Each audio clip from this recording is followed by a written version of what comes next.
네, 2025년도 마지막 찬양 예배입니다. 우리 찬양팀 많이 수고했습니다. 우리 박수로 하나님 앞에 영광 올려드리겠습니다.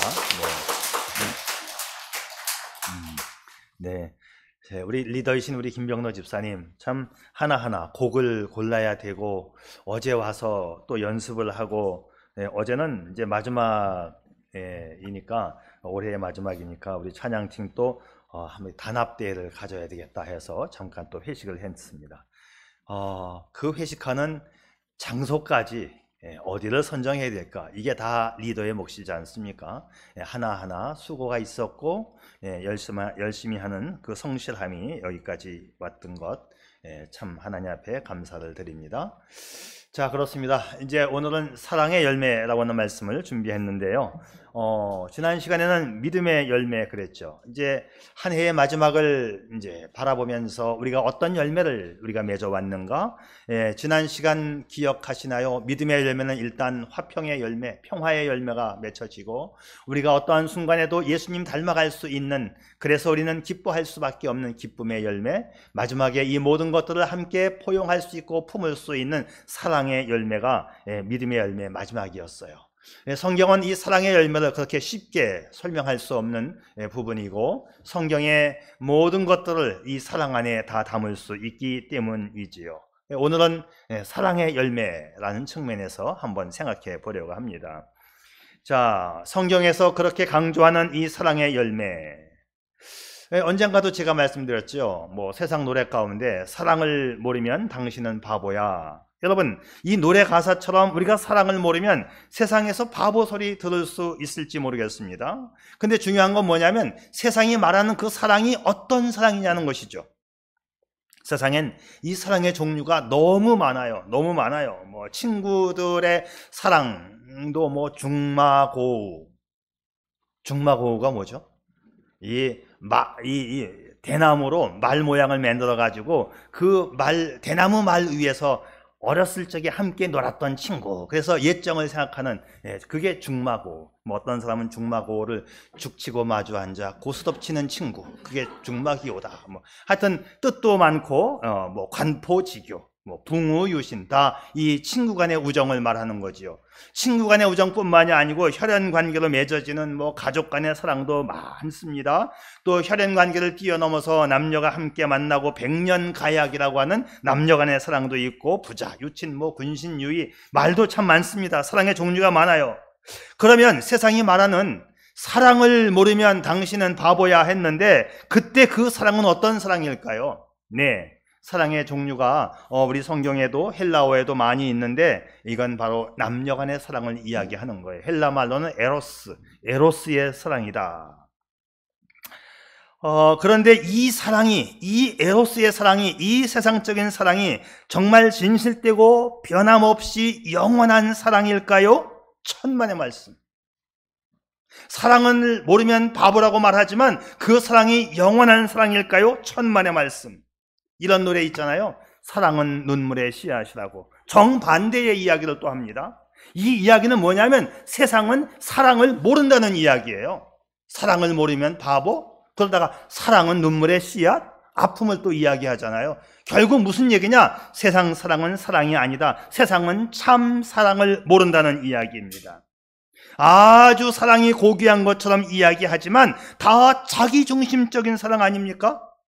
사랑하는 사람을 고를 때 어떻게 골라요? 학벌 좋고 능력 있는 사람. 그 뜻은 뭐냐면 그가 나에게 경제적인 유익을 얼마나 주겠느냐, 그걸 고르는 것입니다. 이기적인 사랑은 사랑이 아닙니다.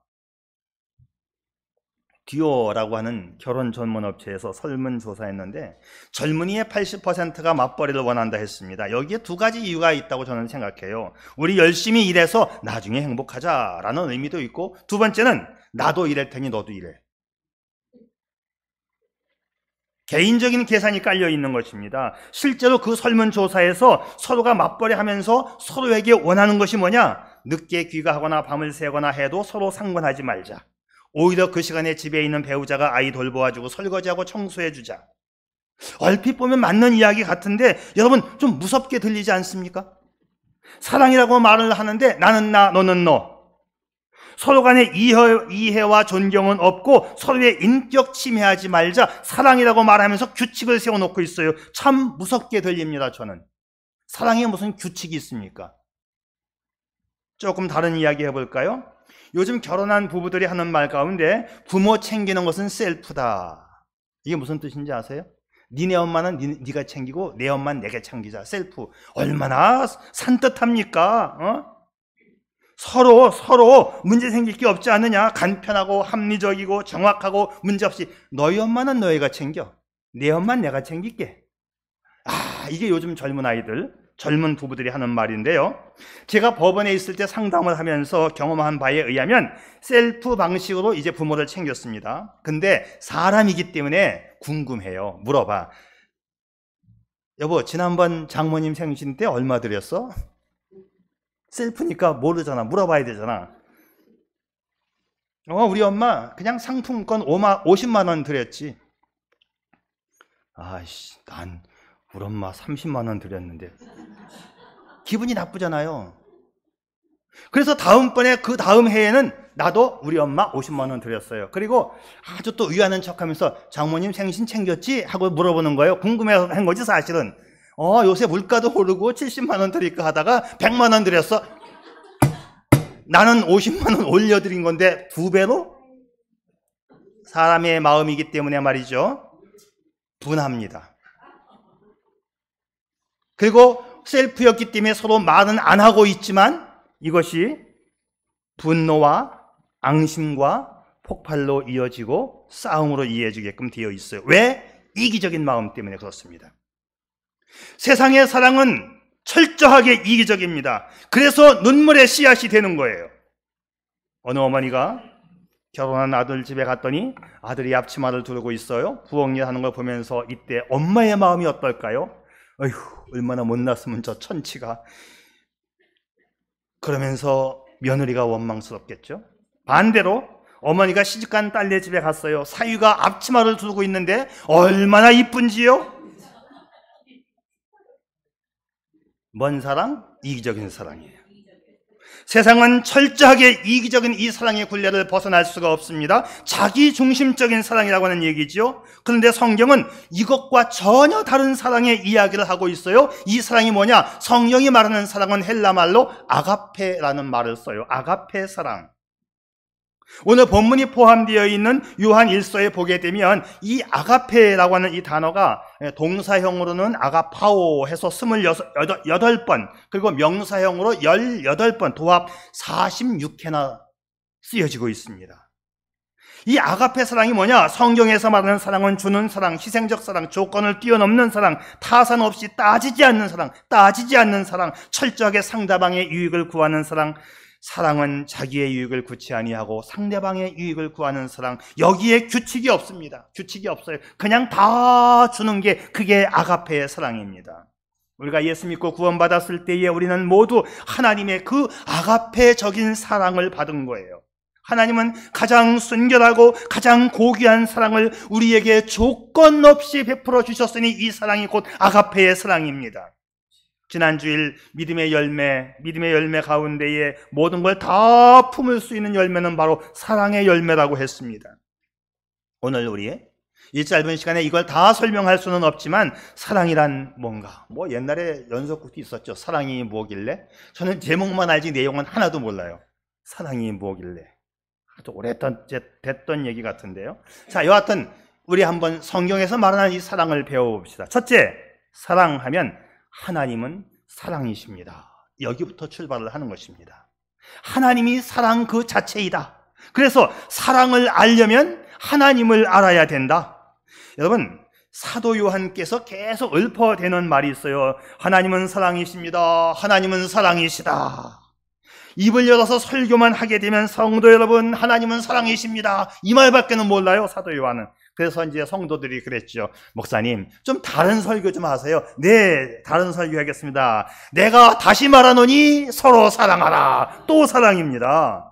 요한 사도는 이것 말고는 아는 게 없어요. 계속 하나님은 사랑이시라, 하나님은 사랑이시라, 이것만 중얼거렸습니다. 자, 이게 무슨 얘기냐? 사도 요한은 사랑에 대해서 알았고, 사랑에 대해서 느꼈고, 사랑에 대해서 전파할 줄 아는 사람이었다는 이야기이지요. 그렇습니다. 우리가 사랑을 볼 줄 알고, 느낄 줄 알고, 고백할 줄 안다면 그가 진정한 행복자입니다. 구약 성경에서도 이 사랑의 이야기는 계속 나오고 있는데, 당시 유대인들은 이 하나님의 사랑을 느낄 줄도 고백할 줄도 몰랐던 것 같아요. 이런 부분이 있습니다. 말라기에서 그 1장 2절 말씀, 여호와께서 가라사대 내가 너희를 사랑하였노라 하나 너희는 말하기를 주께서 우리를 어떻게 사랑하셨나이까? 참, 하나님의 사랑을 정확히 깨닫지를 못하고 있어요. 신약 성경에도 나옵니다. 신약 성경에 보게 되면 가룟 유다가 이 주님의 사랑을 깨닫거나 고백하거나 했던 적이 없었기에 그 가룟 유다는 불행한 인생을 살았어요. 다른 제자들도 그렇게 고백을 별로 하지 않았습니다. 그런데 누구만? 사도 요한만. 사도 요한은 사랑을 볼 줄 알았고, 느낄 줄 알았고, 고백할 줄 알았습니다. 예수님께서 사랑을 베푸시는 모습을 주의 깊게 살펴보고 주목해서 보고 그 사랑을 마음에 새긴 다음에 그의 복음서에 기록을 했지요. 몇 가지만 보겠습니다. 요한은 예수께서 남편 여럿을 두었던 죄 많은 사마리아 여인을 용서하시고 그에게 사랑을 베푸시는 그 예수님을 목격하고 그 사실을 그의 복음서에 기록합니다. 요한은 예수님이 간음의 현장에서 붙잡힌 죄 많은 여인을 용서하시고 사랑하시는 이 모습 발견하시고 그의 모습을 복음서에 기록합니다. 요한은 예수님이 자기의 더러운 발을 씻기시는 이 장면을 목격하고 그 사실을 또 복음서에 기록합니다. 요한은 예수님이 십자가에 달려서도 자기를 못 박는 원수들까지 용서하시고 그들을 위해서 기도하시는 놀라운 사랑을 목격하고 그 내용을 복음서에 기록합니다. 요한은 배반자 베드로에게 찾아가서 그를 사랑으로 용서하시고 그에게 새로운 사명을 맡기시는 주님의 사랑을 목격하고 그 사실을 복음서에 기록했지요. 하나님의 사랑을 볼 줄 알고 느낄 줄 알고 기억하며 실천하는 사람이 진정으로 행복한 사람입니다. 그가 바로 요한 사도였지요. 여러분, 우리가 다른 건 다 몰라도 주님께서 인정하시는 행복한 인생을 원하신다면 여러분, 이 사랑을 알고 이 사랑을 실천할 수 있기를 바랍니다. 우리는 예수님의 그 사랑 안에서 계속 자라가야 합니다. 그 사랑이 우리의 인격을 만들어가는 것이지요. 자, 한번 우리가 다 아는 거겠지만 제가 문제 한번 내볼까요? 여러분, 갈라디아서 5장 22절에 보게 되면 사랑의 열매가 있죠. 사랑의 열매 가운데 제일 첫 번째 나오는 열매가 뭘까요? 사랑. 사랑은 오래 참고, 사랑, 희락, 화평, 인내, 자비, 양선, 충성, 온유, 절제 이렇게 되어 있죠. 사랑이에요. 사랑. 성령의 열매 가운데 첫 번째 나오는 것은 사랑입니다. 두 번째 문제 갑니다. 성경에서 말하는 사랑장은 어느 성경 몇 장일까요? 고린도전서 13장. 네, 이론적으로 보면 그렇습니다. 우리는 이렇게 배워왔지요. 그런데 우리가 실제로 성경을 공부하면서 실제적으로 보게 되면 세 번째 문제, 성경에서 실제적으로 보여주는 위대한 사랑장은 어디일까요? 요한 1서, 2서, 3서, 요한복음, 요한 사도가 쓴 책이 바로 사랑의 이야기가 실제적으로 더 많이 나오고 있습니다. 오늘 우리는 요한 사도가 말했던 이 사랑을 알고 느끼고 고백하며 실천하는 사랑의 성도가 될 수 있기를 축복합니다. 자, 오늘 본문의 8절 말씀을 보죠. 자, 우리 다 같이 8절 말씀 읽겠습니다. 시작. 사랑하지 아니하는 자는 하나님을 알지 못하니 이는 하나님은 사랑이십니다. 여기 하나님은 뭐라고 했죠? 사랑이시라. 하나님이 사랑입니다. 하나님은 사랑이다. 이 정도는 영어로 할 수 있죠. God is love. 예. 자, 하나님이 사랑의 근원이시다. 그렇습니다. 하나님이 사랑의 근원이시지요. 사랑의 본질입니다. 사랑은 하나님의 속성이라고 해요. 그래, 한 신학자는 이렇게 이야기합니다. 사랑은 하나님이 하실 수 있는 여러 가지 일들 가운데 하나가 아니라 사랑은 하나님이 하실 수 있는 유일한 일이다. 이런 유명한 말을 했습니다. 자, 생각해 보세요. 하나님께서 왜 우주를 창조했을까요? 사랑하시기 때문에. 자, 근데 이 사랑이 혼자 하는 사랑이 아니잖아요. 사랑은 항상 대상이 있어야 되는 거예요. 쌍방간에 이루어져야 그것이 사랑입니다. 하나님은 사랑의 대상을 위해서 세상을 만들고 인간을 만드신 것입니다. 철저하게 사랑은 쌍방간에 불꽃이 튀기는 게 그게 사랑이지요. 젊은 천주교인 아가씨가 개신교 청년을 사랑했어요. 자, 근데 이 아가씨의 어머니는 그 둘의 결혼을 반대했습니다. 이 캐톨릭 교회에서는 타종교하고 결혼하는 것을 승낙하지를 않습니다. 타종교인과 결혼하면 지옥 가는 걸로 돼 있어요. 그들의 법에 의하면 칠성례를 지켜야 천국 가는데 칠성례 가운데 하나가 바로 결혼 예식이거든요. 자기들끼리 결혼해야 되고 반드시 신부가 집례를 해야 그 사람은 천국 가는 걸로 되어 있기 때문에 캐톨릭에서는 이 개신교 청년하고 결혼하는 걸 반대할 수밖에 없었지요. 자, 그렇지만 그 청년이 캐톨릭으로 개종을 하게 되면 승낙을 하겠다. 그러니까 이 아가씨가 남자친구를 설득해서 카톨릭으로 개종을 시켰어요. 근데 몇 달이 지난 후에 딸이 방에서 나오지도 않고 하루 종일 울기만 하는 거예요. 엄마가 말합니다. 얘 왜 울어? 얼마 전에 그 청년이 우리 카톨릭으로 개종을 했잖아. 너 설득에 성공했잖아. 딸 하는 말. 그게 문제야, 엄마. 너무 성공했어. 그 오빠가 글쎄 신부가 된대.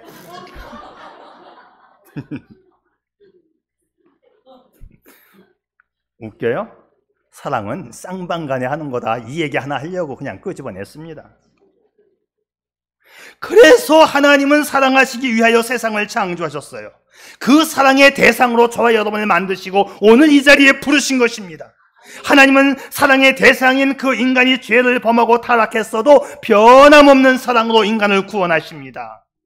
성경에 언급되고 있는 구원의 사건도 구속의 사건도 그 사랑했던 그 사람에 대한 사랑의 관계를 유지하고 싶어서 그걸 보여주고 싶어서 우리를 사랑하시고 우리를 자녀로 부르신 것이지요. 자, 그러면 우리는 이 사랑을 이렇게 정리할 수 있습니다. 이 땅을 창조하신 유일한 이유도 사랑 때문이다.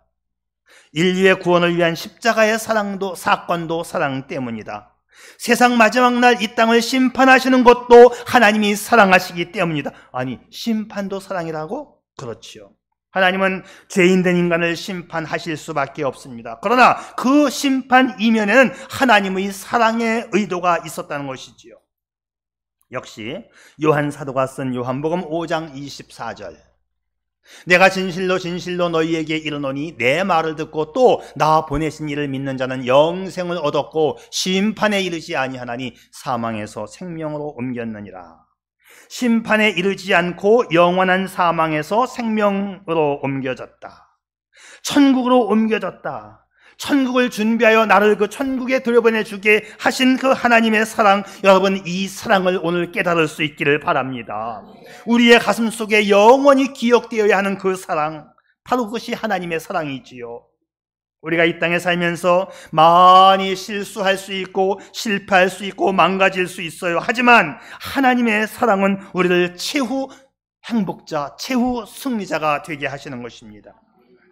하나님이 사랑이라고는 이 사실을 알고 그리고 느끼고 고백하며 실천하는 최후 승리자가 될 수 있기를 축복합니다.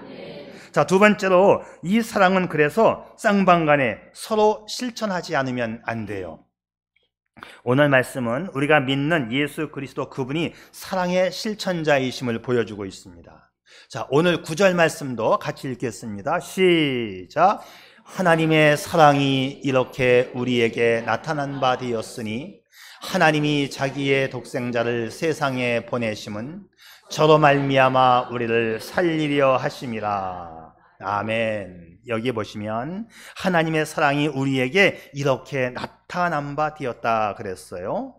사도 요한은 우리에게 사랑의 모델을 보여주고 있어요. 사랑의 모델을 보여주는 이유는 뭘까요? 모델을 보면 따라하기가 쉽거든요. 사도 요한은 사랑의 모델을 보여줍니다. 요한 자신이 눈으로 보았고 느꼈고 마음에 새긴 이 사랑의 모델을 우리에게 지금 소개하고 있는 거예요. 이 사랑의 모델이 우리에게 이렇게 나타난 바 되었다. 하나님의 독생자를 이 세상에 보내셨다. 이 독생자를 통하여 우리를 살리려 하심이라. 우리는 십자가에서 하나님의 참된 사랑을 봅니다. 하나님이 하나밖에 없는 외아들 예수 그리스도를 우리에게 내어주셨어요. 우리를 구원하시기 위해서 외아들을 내어주신 이 사랑을 이해하시나요? 하나님께서는 사랑의 모델로 예수 그리스도를 우리에게 내어주시고 우리에게 당부하시는 말씀이 있습니다. 그게 이제 11절 말씀이죠. 11절도 같이 봅니다. 시작. 사랑하는 자들아, 하나님이 이같이 우리를 사랑하셨은즉 우리도 서로 사랑하는 것이 마땅하도다. 네, 서로 사랑, 이건 마땅하도다. 여기서 말이죠, 이 마땅하도다, 이 말이 아주 매우 강력한 단어를 사용하여 표현하고 있습니다. 어떤 영어 성경에 보니까 이 마땅하도다, 이 부분이 we ought love 이렇게 되어 있어요. 이거는 조동사 must보다 더 강력한 뜻이에요. 이건 의무입니다. 사랑은 의무입니다. 주님은 우리에게 강력한 사랑의 순종을 요구하고 있어요. 그래서 사랑은 실천하지 않으면 사랑이 아닙니다. 말로만 의 사랑이 뭔 사랑이야 그게? 우리가 잘 알고 있는 이야기 하나 또 한번 해볼까요? 어느 날 목사님 두 분이 만나서 대화를 나누는데, 한 번 목사님은 아들이 5명, 또 한 번 목사님은 딸만 1명. 그래 서로 자식 얘기하다가, 여보게 자네 말이야 아들이 5이 되니까 우리 집에 하나 양자로 보내지. 뭐 절친 친구인데 그러지 하고 쉽게 대답했습니다. 자, 아들 하나 양자로 보내기로. 이 목사님이 집에 가서 사모님에게 야단을 맞았을까요? 안 맞았을까요? 하여튼 난 그건 잘 모르겠지만 다음 이야기. 자, 이제 약속에 철저하신 이 목사님께서 자기의 그 의리와 약속을 지키기로 결심을 합니다. 그래 밤중에 잠은 오지 않고 일어나서 누워있는 5 아들을 봅니다. 어떤 아들을 양자로 보낼까? 첫째, 장남인데 어떻게 보내? 장남, 내 상속자인데. 둘째 아들을 내려다보았습니다. 5 아이들 중에 제일 똑똑하고 IQ가 제일 좋고 장래가 촉망되는 둘째. 둘째 너무 똑똑한 아들이야, 못 보내겠어. 세 번째 아들을 봤습니다. 셋째 아들 보니까 꼭 자기를 닮았거든요. 나를 닮은, 너무 잘생겼어. 나를 닮았는데 내가 이 셋째 아들을 내가 어떻게 보내? 도저히 안 되겠더라고요. 그래서 또 다시 4번째 아들을 쳐다봤습니다. 4번째 아들, 5 아들 중에서 제일 병약하고 병치레하고 밤낮 빌빌대고 있는데 이 불쌍한 자식 넷째를 내가 어떻게 보내? 넷째를 또 보낼 수가 없어요. 막내 꼬맹이를 봤습니다. 막내잖아. 막내 얼마나 귀엽고 이뻐. 막내. 그래서 아들 하나도 줄 수 없었던 이분은 그날 밤 요한복음 3장 16절을 떠올렸습니다. 하나님이 세상을 이처럼 사랑하사 독생자를 주신 하나님의 사랑, 그 외아들 되시는 예수 그리스도는 우리를 살리기 위해서 자진하여 이 땅에 오셨고 자진하여 목숨을 십자가에 내어 주셨습니다. 그 예수님 십자가로 가시기 직전에 제자들에게 말씀하셨죠. 역시 요한복음에 있습니다. 내가 너희들에게 새로운 계명을 주노니 너희는 서로 사랑하라. 이로써 너희가 내 제자인 줄 알리라. 요한 사도께서는 사랑의 실천을 말할 때마다 항상 사용하는 접두어가 있어요. 맨 앞에 붙는 단어가 있어요. 서로 사랑. 예수님의 제자들, 그 제자들의 사명은 서로 사랑입니다. 서로 사랑할 때 비로소 우리가 그리스도의 제자임을 말하게 되기 때문이지요. 여러분, 올 한 해를 살아오시면서 서로 사랑하셨나요? 아니면 사랑을 받기만 하셨나요? 오늘 사도 요한께서 반복적으로 하시는 말씀이 있습니다. 서로 사랑하라. 7절 우리가 서로 사랑하자. 11절 우리도 서로 사랑하는 것이 마땅하도다. 12절 우리가 서로 사랑하면 하나님의 사랑이 우리 안에 거하시고, 서로 사랑하지 않으면 예수님의 제자가 아니라는 거예요. 서로 사랑하지 않으면 예수 믿는 것이 아니라는 것입니다. 여러분, 이 해가 가기 전에 못다한 사랑 베풀어 볼 수 있기를 바랍니다. 러시아의 문호 톨스토이 기억하시죠? 그 사람이 쓴 책 가운데 사람은 무엇으로 사는가? 뭘 살까요? 먹고 삽니까? 사람은 무엇으로 사는가? 라고 하는 이 단편 소설에 천사 미하일에 대한 이야기가 나와요. 이 미하일 천사는 하나님의 명령을 어겼기 때문에 알몸으로 세상으로 쫓겨나가요. 자, 하나님의 명령이 뭐냐? 쌍둥이 딸을 낳은 어머니의 영혼을 거두어 오라는 명령이었어요. 근데 미하일은 이 어머니의 영혼을 거두어 가면 가엾은 어린 쌍둥이 이 둘이 어떻게 세상을 살아갈까 생각해서 이 가련한 때문에 어머니의 영혼을 거두어 오지 못했습니다. 하나님이 이 미하일 천사를 쫓아내면서 세 가지 숙제를 줍니다. 이 첫 번째 숙제는 인간 안에 무엇이 있는지를 알아내라. 두 번째, 인간에게 허락되지 않은 것이 무엇인지 알아내라. 세 번째, 사람이 무엇으로 사는가를 알아내라. 하나님은 천사 미하일에게 이 세 가지를 깨닫게 되면 다시 하늘나라에 불러들이겠다고 약속을 하지요. 천사 미하일은 추운 겨울날 알몸으로 쫓겨나 교회당 벽에 붙어서 떨고 있는데 세몬이라고 하는 가난한 구두방 주인이 그를 불렀어요. 그래서 그와 함께 그 집에서 일을 하면서 잘 먹고 잘 살았고, 미하일은 이 구두방 주인 아내가 자기에게 베풀어주는 그 사랑과 배려 속에서 인간 안에는 사랑이 있구나, 이 첫 번째 문제를 해결하게 됩니다.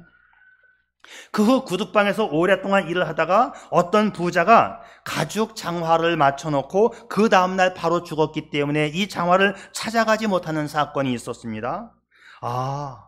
인간은 정작 자기에게 필요한 것이 무엇인지, 내일이 어떻게 될지 이걸 모르는 거구나, 이 아는 것이 허락되지 않았구나, 이 두 번째 문제를 깨닫게 됩니다.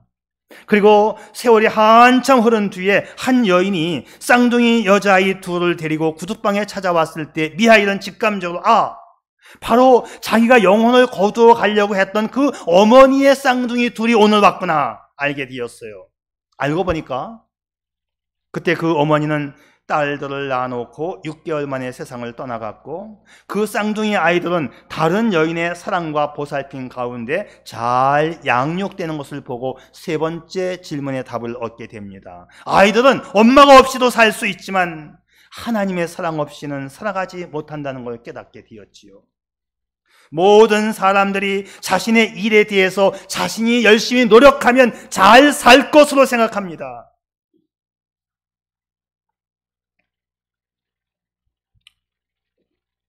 그러나 그것은 어디까지나 인간의 바람이고 생각일 뿐이지요. 톨스토이는 이 글을 통해서 인간 삶에서 가장 중요한 것은 오직 사랑, 오직 하나님의 사랑이라는 것을 말하고 있는 것입니다. 예수님의 12 제자가 있었지요. 그 제자들 가운데서 가장 사랑받는 제자 요한. 그런데 처음부터 요한이 사랑받는 성품으로, 사랑받는 사람으로 그렇게 인생을 출발했을까요? 아닙니다. 이 요한이는요, 성품이 아주 난폭한 사람이었죠. 왜? 우리가 성경에서 보게 되면 그의 별명을 우리가 알 수 있어요. 우레의 아들, 번개의 아들, 폭풍의 아들. 그게 요한의 별명이었어요. 남에게 지지 않는 경쟁적인 사람, 다혈질의 성품. 우리 형제 중에 한 사람은 우편에, 한 사람은 예수님 좌편에 좌위정, 우위정 시켜주세요. 그것이 바로 요한의 형제들이었어요. 그런데 그는 주님의 말씀을 잘 받고 난 다음에 순종과 겸손한 품성의 사람으로 변화되었지요. 그래서 사랑의 사도가 된 것입니다. 주님이 십자가에 달려 돌아가시던 그 마지막 순간에 예수님은 자신의 어머니 마리아를 그 요한에게 봉양해 달라고 부탁을 합니다. 그래서 그는 정말 사랑받는 제자였다는 걸 또 한 번 확인하게 되는데요. 마리아에게는 친딸과 친아들이 여러 명 있었는데도 예수님은 그 요한에게 자신의 어머니를 부탁하는 거예요. 마지막 순간에 요한아, 내 엄마야, 네가 좀 돌봐드려. 요한 사도는 그 말을 유언처럼 받아들이고 예수님의 어머니 마리아가 90세의 고령으로 돌아가실 때까지 수십 년간 정성껏 보살펴 드렸다고 합니다. 에베소에 가게 되면 그 마리아의 집이 있고 기념집이 있는데 저쪽 산꼭대기에 올라가면 있다고 해서 저 가볼까 하다가 다리가 아파서 안 가봤어요. 그냥 있겠지 뭐 하고 안 갔습니다. 가봤습니까? 네. 저는 너무 힘들더라고요. 해서 안 갔어요. 네. 요한은 자신의 삶을 가리켜 말할 때에 난 주님의 사랑받는 제자야. 본인이 그렇게 이야기했어요. 그렇게 고백할 만큼 그는 행복한 여생을 살았다는 이야기이지요. 그래서 그는 입만 열면 사랑하세요. 딴 설교 좀 해주세요. 내가 다시 말하는데 사랑하십시오. 자신이 행복하다고 말했고 요한서신과 요한복음서를 후대의 성도들이 읽으면서도 맞아, 진정한 사랑의 사도는 요한이었어 라고 우리가 고백할 수 있다면 정말 그는 행복한 사람입니다. 올 한 해를 정리하면서 우리가 정말 믿음의 열매를 어떻게 맺었고 그 믿음의 열매 가운데 가장 큰 사랑의 열매가 과연 우리 가운데 얼마나 맺혀지고 있는지요.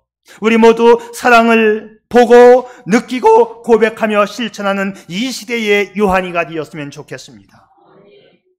마지막으로 문제 내볼까요? 답이 다 똑같아요. 주께서 주신 강력한 새 계명은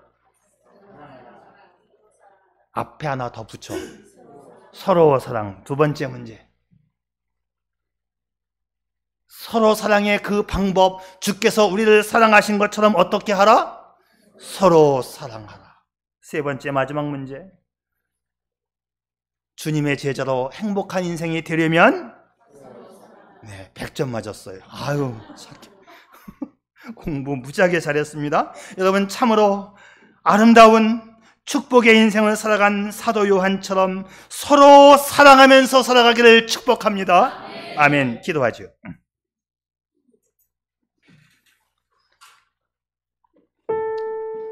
요한복음에서 요한 자신을 가리켜 예수께서 사랑하시는 제자라고 기록했습니다. 오늘 우리는 사랑의 사도로 인정받은 그 요한을 통하여 진정한 사랑을 배웠습니다. 세상은 사랑을 모르면 바보라고 말하고 또 정반대로 그 사랑은 눈물의 씨앗이라고 말하지만 주님은 사랑을 아는 자가 최고의 행복자라고 말씀하십니다. 주님은 사랑을 알고 실천하는 자만이 주님의 제자라고 하셨기 때문이지요. 그래서 성경은 아주 강력하게 서로 사랑해야만 한다고 말씀합니다. 그러면 올해 당신은 얼마나 서로 사랑하셨나요? 혹 사랑을 받기만 한 것은 아닌가요? 이웃에게 받은 숫자와 이웃에게 베푼 사랑의 숫자 어느 쪽이 많은가요? 우리는 사랑할 수 있습니다. 아니, 사랑해야만 합니다. 우리는 마땅히 사랑의 열매를 맺어야 합니다. 자, 그렇다면 더 중요한 질문은 이것입니다. 우리는 어떻게 사랑의 열매를 맺을 수 있을까요? 사랑의 열매를 맺는다는 것은 하나님 사랑합니다 라는 고백에서 끝나면 안 돼요. 그 고백도 중요하지만 그 사랑은 구체적으로 이웃을 향해서 행동으로 나타나지 않으면 안 됩니다. 사랑이 없으면 아무것도 아니니까요.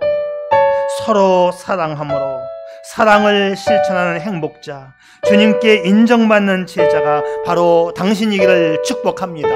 아멘. 아버지 하나님, 그렇습니다. 성경 말씀에서 그렇게도 강조했던 이 사랑, 오늘 잠깐 또 한번 느껴보며 사랑하며 살아갈 수 있는 우리 반석교회 되게 해 주시옵소서. 예수님의 이름으로 기도 올리옵나이다. 아멘.